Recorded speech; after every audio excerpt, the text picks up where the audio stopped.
Merci Bertrand. Bonjour à toutes et à tous. Merci beaucoup pour cette invitation. Effectivement, on va retourner dans des choses beaucoup plus simples. Et donc, on m'a demandé de parler de la frontière entre AD-PKD et AD-TKD. Alors, il faut que j'arrive à passer mes diapos. Tchouk, c'est avec les flèches, ouais.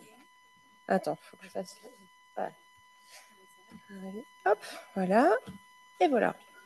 Voilà, donc j'ai commencé par un cas clinique introductif qui est dans cette famille, on a ici donc le propositus qui est un homme de 62 ans qui a un diagnostic de polykystose. Alors dans cette famille, on n'avait que des scanners non injectés. Mais vous pouvez voir qu'il a des reins de taille non augmentée avec des multiples kystes. Sa sœur, en fait, a aussi des reins un petit peu atrophiques avec des kystes et une fonction rénale très légèrement, enfin quasi normale en fait. Et elle a aussi un diabète de type 2 depuis l'âge de 56 ans. Et cette femme a 2 enfants qui ont eu des échographies rénales parce qu'il y a une étiquette de polykystose dans la famille, un diagnostic de polykystose. Et donc, on leur a proposé de réaliser des échographies rénales pour confirmer ou exclure, enfin pour chercher, pour savoir s'ils étaient atteints, afin de savoir s'ils étaient atteints. Et on leur a dit à tous les deux qu'ils n'étaient pas atteints suite aux résultats de l'échographie. Alors ça fait quelques années ça. Et en fait, si on fait une analyse génétique dans cette famille, alors j'ai encore fait ce qu'il fallait pas. Hop, voilà. On retrouve un variant DNAJB11 qui est présent chez le frère et la sœur, et puis chez les 2 enfants, et ce qui souligne le fait que les critères diagnostiques basés sur l'imagerie ne s'appliquent pas dans ces pathologies atypiques. Alors, je ne vais pas parler beaucoup de polykystose. J'ai entendu plusieurs fois dans des topos que j'avais parlé de polykystose. En fait, je ne vais pas parler beaucoup de polykystose. Alors, j'ai juste une diapo introductive pour rappeler que les gènes majeurs, comme vous le savez, dans la polykystose, c'est PKD1 et PKD2, qui codent les polycystines 1 et 2, qui sont 2 grandes glycoprotéines exprimées au cil primaire. Et en fait, la polycystine 1 est une protéine qui est très fortement N-glycosylée, on en reparlera. Elle a 61 sites de N-glycosylation, la PC2 a 5 sites de N-glycosylation. Et pour être correctement fonctionnelle, il faut qu'elle soit correctement glycosylée, correctement repliée, que la PC1 ait subi un autoclivage aussi au niveau du réticulum endoplasmique.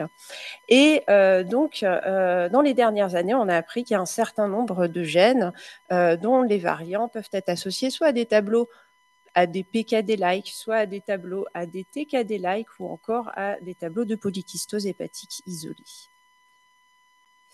Alors, je vais vous présenter des données pour introduire ce topo sur la frontière entre AD-PKD et AD-TKD sur en fait, la photographie actuelle du paysage génétique de ce qui est qualifié de polykystose dans la cohorte GenKIST. Et la cohorte GenKIST, c'est une cohorte qui a été initiée en 2010 donc, par le professeur Yann Lemeur, qui est là ici. Donc, moi, à l'époque, j'étais en fin de Master 2. Et donc, il y avait, avec Marie-Pierre, qui est là. Et donc, il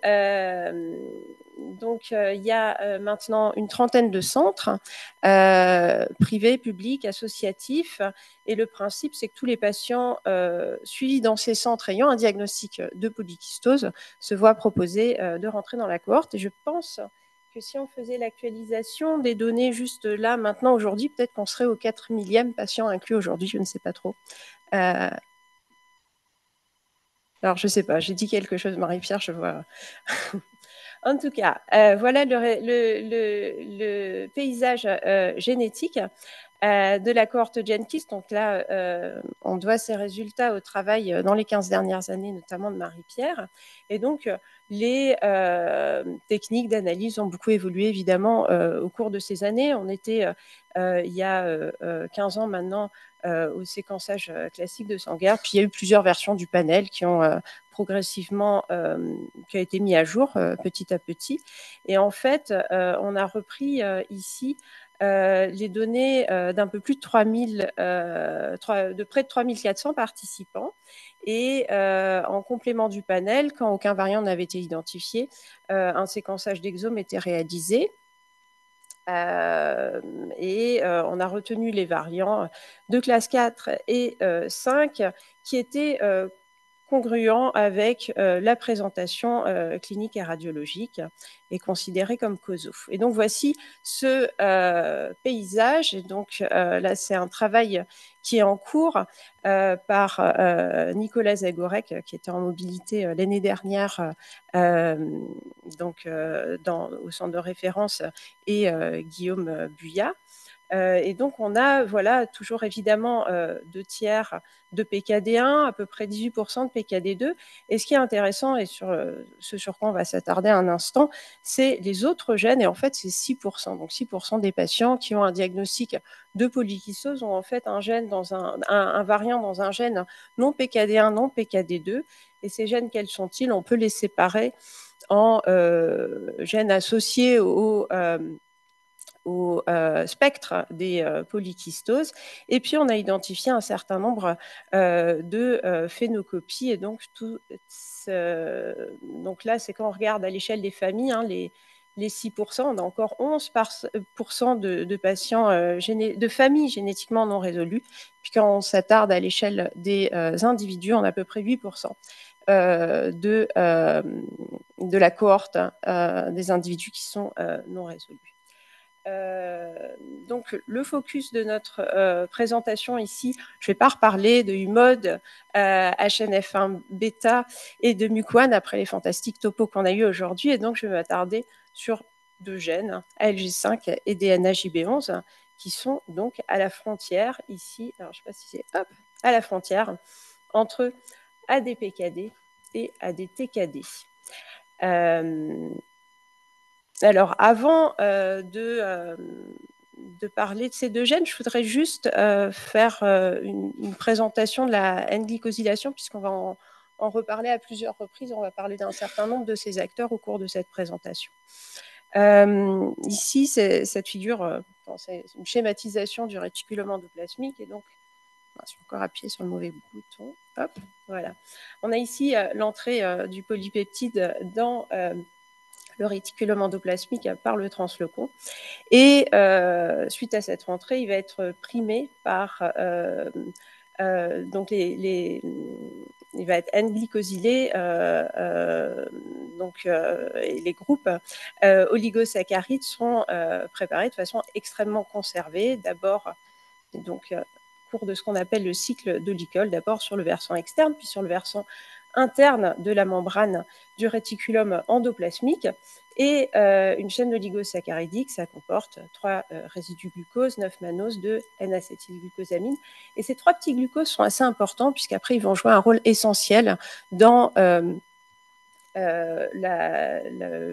contrôle qualité du repliement protéique, puisqu'à chaque fois que notre protéine en voie de maturation et de repliage va passer une étape de façon avec succès, en fait, un petit glucose va être excisé. Et donc, on a la glucosidase 1 ici, la glucosidase 2, avec ces 2 sous-unités qui sont respectivement codées par PRK, CSH et GANAB. Puis après, on a le cycle calnexine, calréticuline. Et si la protéine est finalement correctement repliée, elle va pouvoir être exportée vers le Golgi. Dans le cas inverse, elle repassera, un glucose sera réajouté, elle va repasser dans le cycle calnexine, calréticuline. Et j'insiste là-dessus puisque tous les agents colorés en rouge ici sont impliqués dans des tableaux soit de polykystose hépatique ou de polykystose rénale. Et un des gènes dont on va parler aujourd'hui plus particulièrement, c'est ALG5, qui est ce donneur de glucose. Et donc, on reviendra sur ces aspects tout à l'heure. Alors, le premier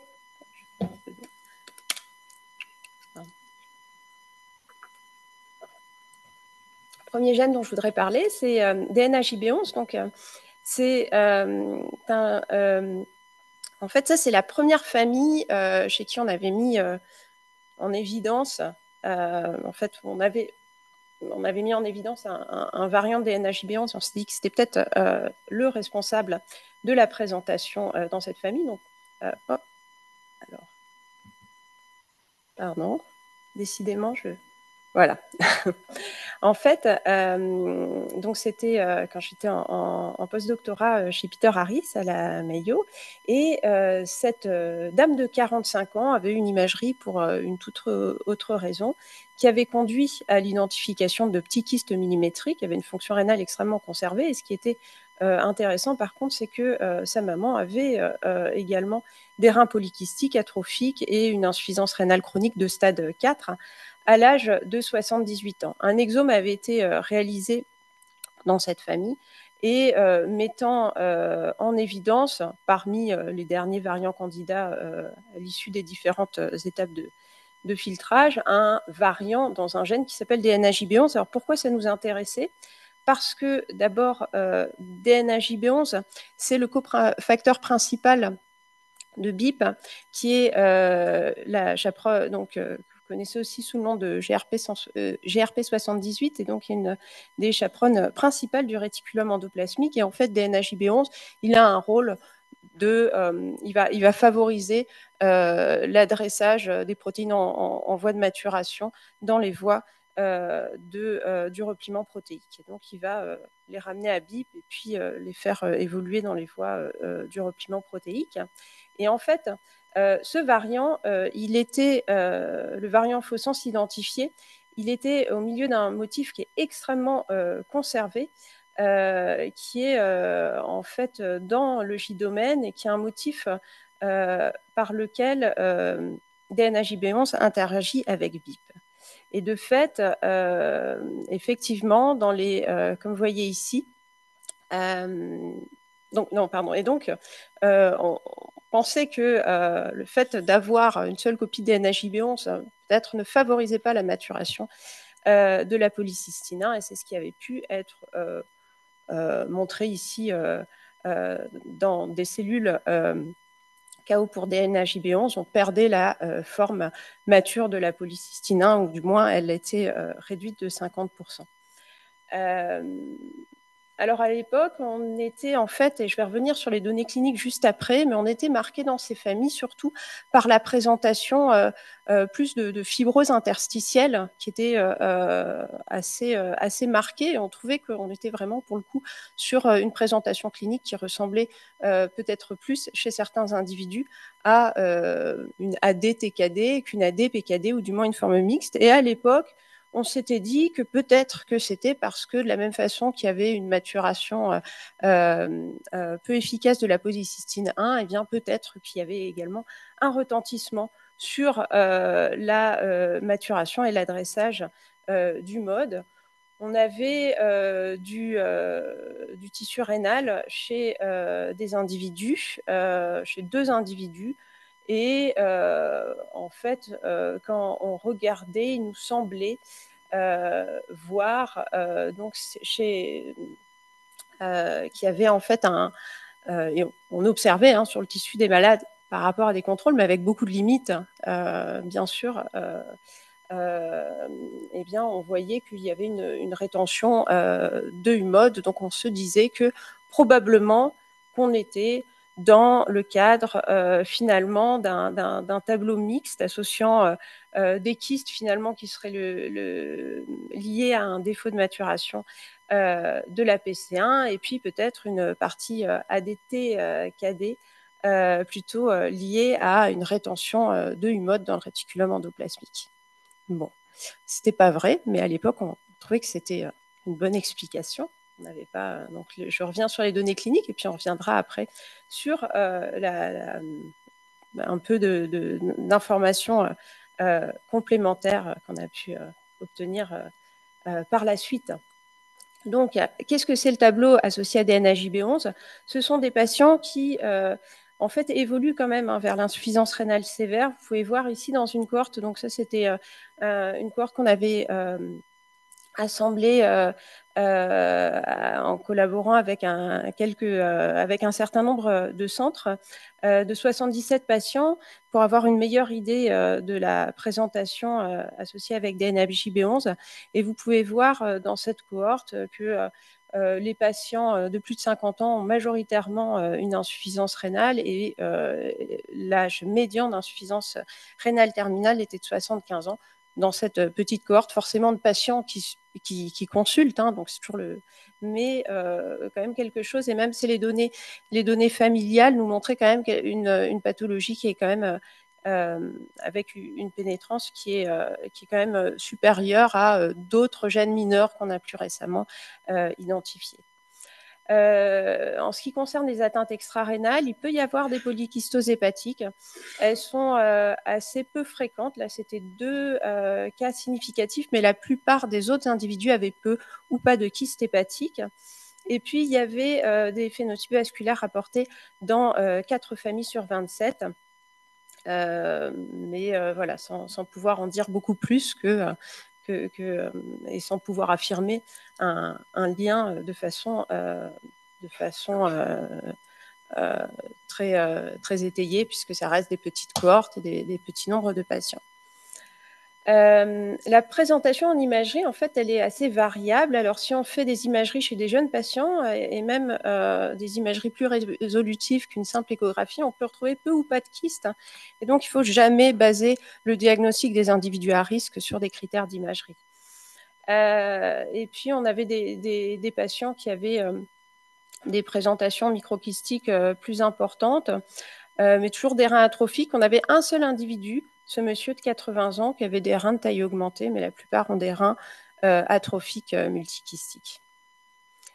De façon intéressante, plus récemment, Laurence Hédé et puis Pénélope Jordan en premier auteur avaient rapporté la présence de variants bialléliques chez un fœtus qui avait un tableau de dysplasie réno-hépatico-pancréatique. Et donc, ce qui était intéressant, c'est qu'on voyait phénotype de ciliopathie et des kystes qui se développaient plutôt, a priori, aux dépens des tubes proximaux. Alors, en fait, l'hypothèse initiale, elle était voilà, très, très hypothétique et pas très étayée, à part les tissus de patients qu'on avait, qui étaient des reins terminaux, et puis des colorations qui peuvent être quand même... qui peuvent donner l'idée d'une rétention sans que ce soit vraiment le cas. Donc, le groupe d'Olivier de Voist a étudié ça de façon beaucoup plus attentive. Est-ce que la DTKD-like présentation de DNAJB11 est en rapport avec un défaut de processing de UMOD? Ce n'est pas le cas. Ce qu'ils ont pu montrer, c'est que d'une part, quand on regardait l'UMOD urinaire chez les patients DNAJB11, eh bien, les niveaux étaient comparables ils sont ici, les niveaux étaient comparables à la population générale et aux cohortes ADPKD. Vous voyez que, alors que les niveaux chez les patients UMOD sont significativement inférieurs. Et puis, par ailleurs, on montrait également que le fait de silencer DNAJB11 n'affectait pas le processing du mode dans des modèles cellulaires. On a pour DNAJB11 des données de modèles murins qui sont intéressantes. Donc ça, c'est l'équipe de Whitney Bess qui a publié ce papier en 2023.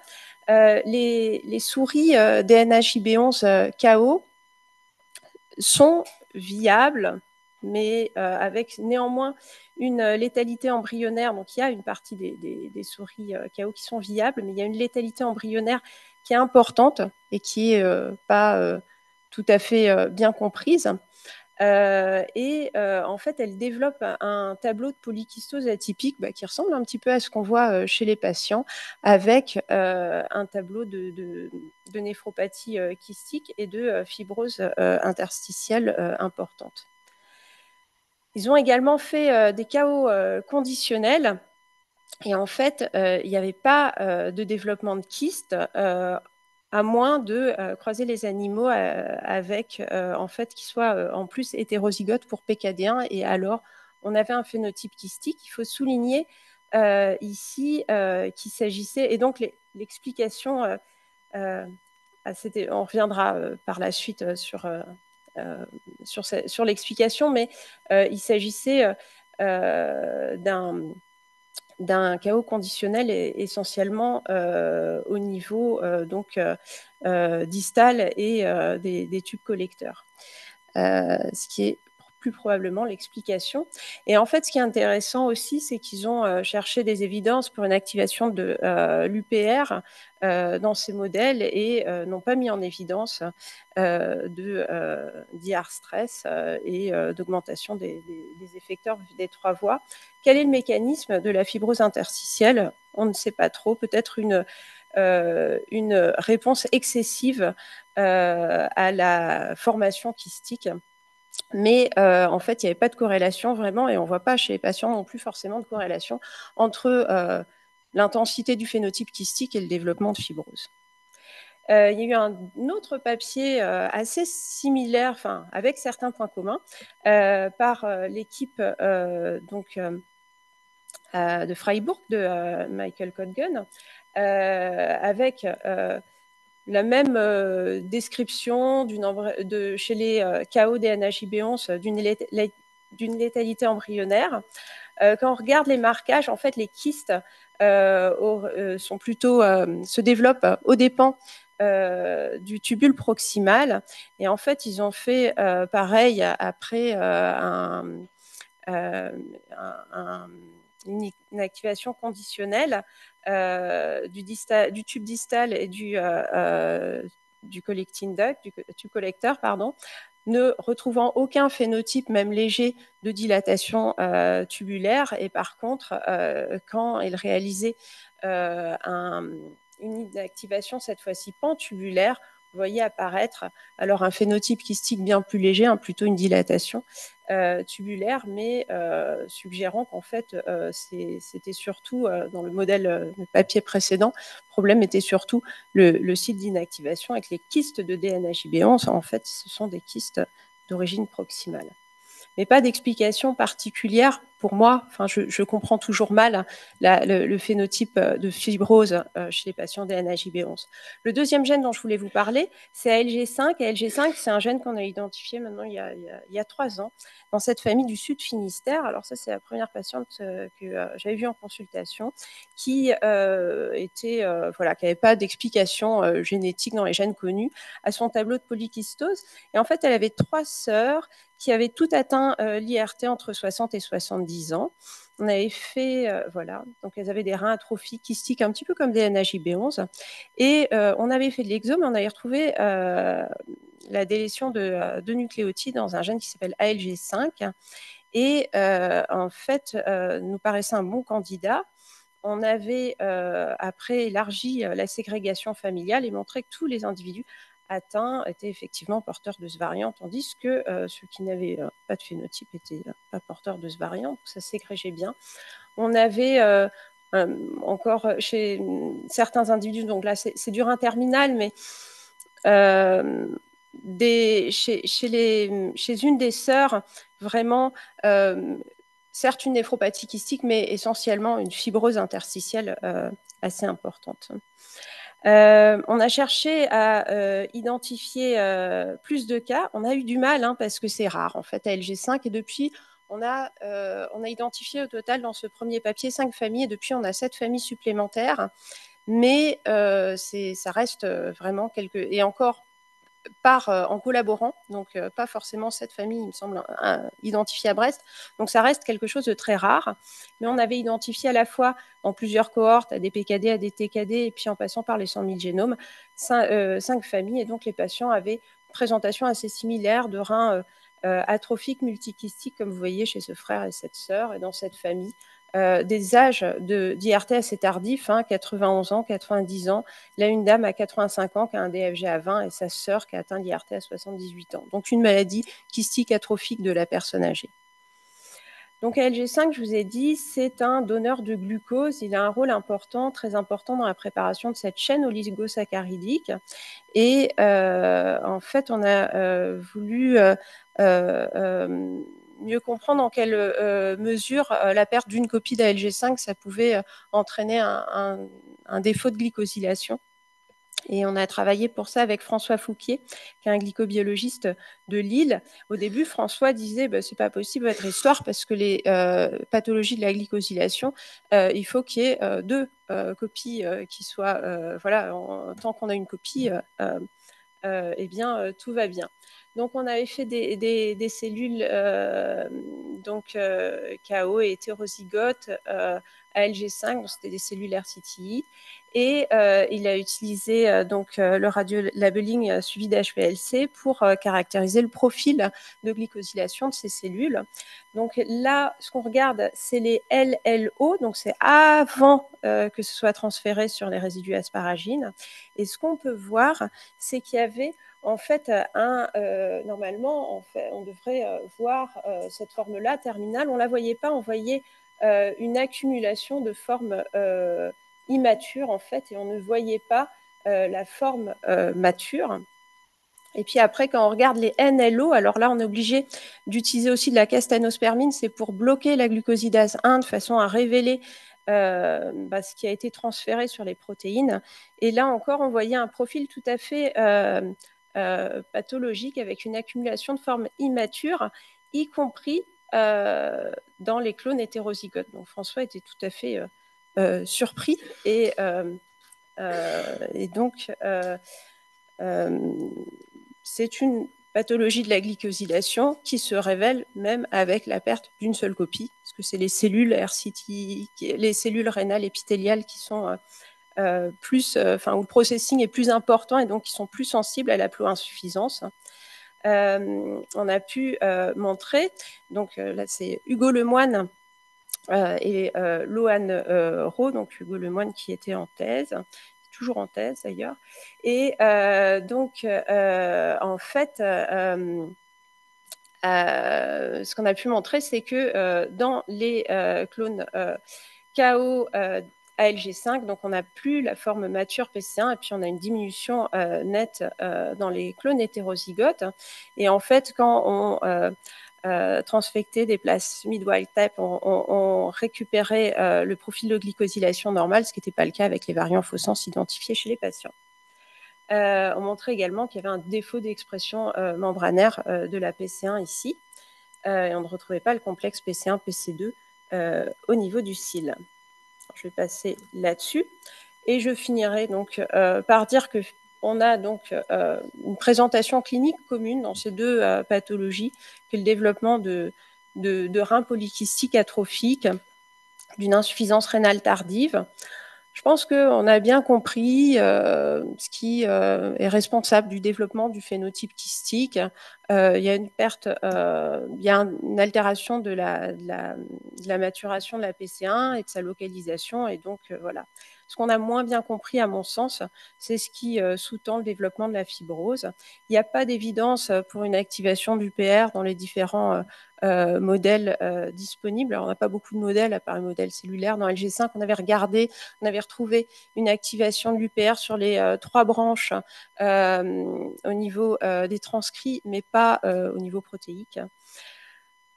Moi, je trouve quand même que c'est des acteurs essentiels des NHJB11 et ALG5, du repliement protéique et de la glycosylation. Il y a forcément un certain degré de protéostase et on voit bien que c'est une maladie aussi du vieillissement.